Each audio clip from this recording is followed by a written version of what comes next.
ఎంతటి అద్భుతమైన పరంధాముడండి. ఏం చెప్పాడు ఆ సమయంలో తెలుసా? కళ్యాణంలో రాముడు వారు ఎవరికి చెప్పారండి? ఎవరు చెప్పారు? చాలా గట్టి గుర్తుంచుకోండి, గట్టిగా ఒక్కసారి తట్టుకొని మరి చిక్కుకొని మరి గుర్తుంచుకోండి. చెప్పండి, ఓ జనక మహారాజా. చెప్పాలి, ఓ జనక మహారాజా, నేను అవసరమగు సమయములో, గట్టిగా, అవసరమగు సమయములో నీ కుమార్తెనైనా నా భార్యనైనా ప్రజల మాన ప్రాణ క్షేమ సంతోషముల నిమిత్తమై వదిలేస్తాను. ఎక్కడ చెప్పాడండి మాట? ఎక్కడ చెప్పాడండి? పెళ్లి పందిట్లో చెప్పాడు. పెళ్లి పందిట్లో చెప్పాడండి.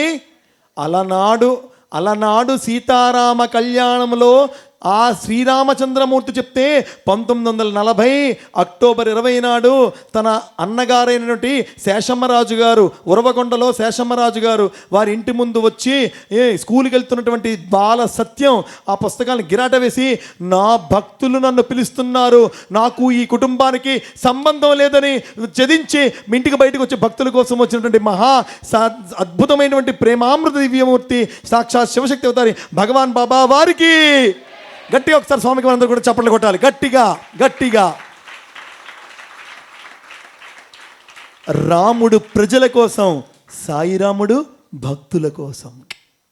రాముడు గట్టిగా, రాముడు సాయిరాముడు భక్తుల కోసం. అందుకే కదా ఓం జై జగదీశ హరే, అది మామూలుగా స్వామి. తర్వాత ఏంటి? స్వామి సత్య సాయి హరే, అక్కడికి అయిపోయిందండి. అది మామూలు స్వామిని కీర్తించాం. తర్వాత ఏంటంటే ఫస్ట్ లైన్ ఏంటి? గట్టిగా చెప్పండి అందరూ, భక్త జనా సంరక్షక. ఏంటండి? అరే మన కోసం అండి, మనల్ని సంరక్షించడానికి పరమాత్ముడు 85 సంవత్సరముల పాటు ఈ భూమి మీద కదలాటువంటి సత్యసాయి పరంధాముడు అహరహము శ్రమించింది ఎవరి కోసం తెలుసా? మన కోసం. మన చిరునవ్వు, మన ఆనందము, మన సుఖము, మన ఆధ్యాత్మికత, మన ఆరోగ్యము. ఓం శ్రీ సాయి ఆరోగ్య ప్రదాయకమ. ఎవరికి ఆరోగ్యం? నాకా స్వామిగా. ఓం శ్రీ సాయి అన్న వస్త్రదాయ నమః. ఎవరికి అన్నం వస్త్రం? నాకా స్వామిగా. ఓం శ్రీ సాయి సంసార దుఃఖ క్షయకరాయ నమః. ఎవరికి సంసారంలో దుఃఖ క్షయకరం? నాకా స్వామిగా.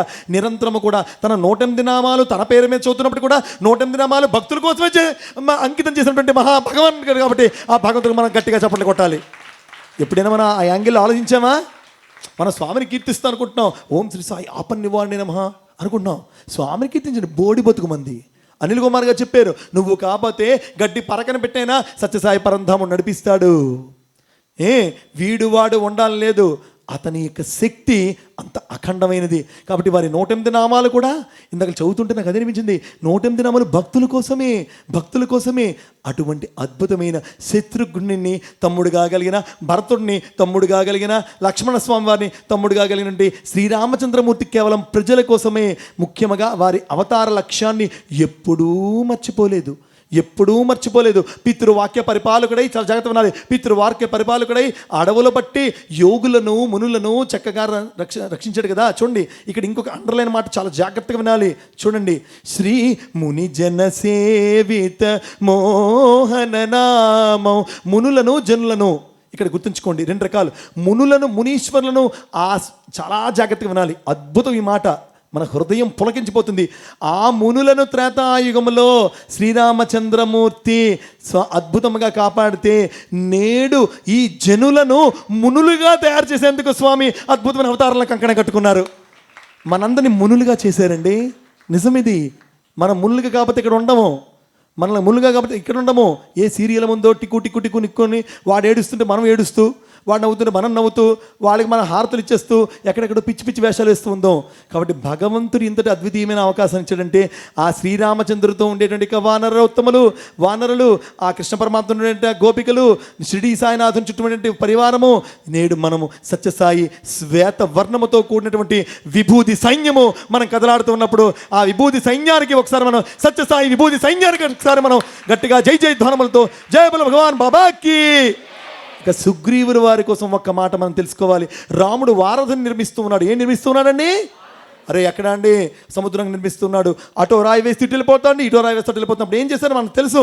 అటు రాశారు, ఇటు రాశాడు. రాశాడు. అంటే ఇక విషయం ఏం తెలుసా అండి? రావాలి, మార్పు 2 కలవాలి. రావాలి మనలో మార్పు. ఇప్పటికి స్వామిని కూడా తెలుసుకొని ఇప్పటికి మనకు వచ్చి మనం మారకపోతే మన జీవితములు వృధా.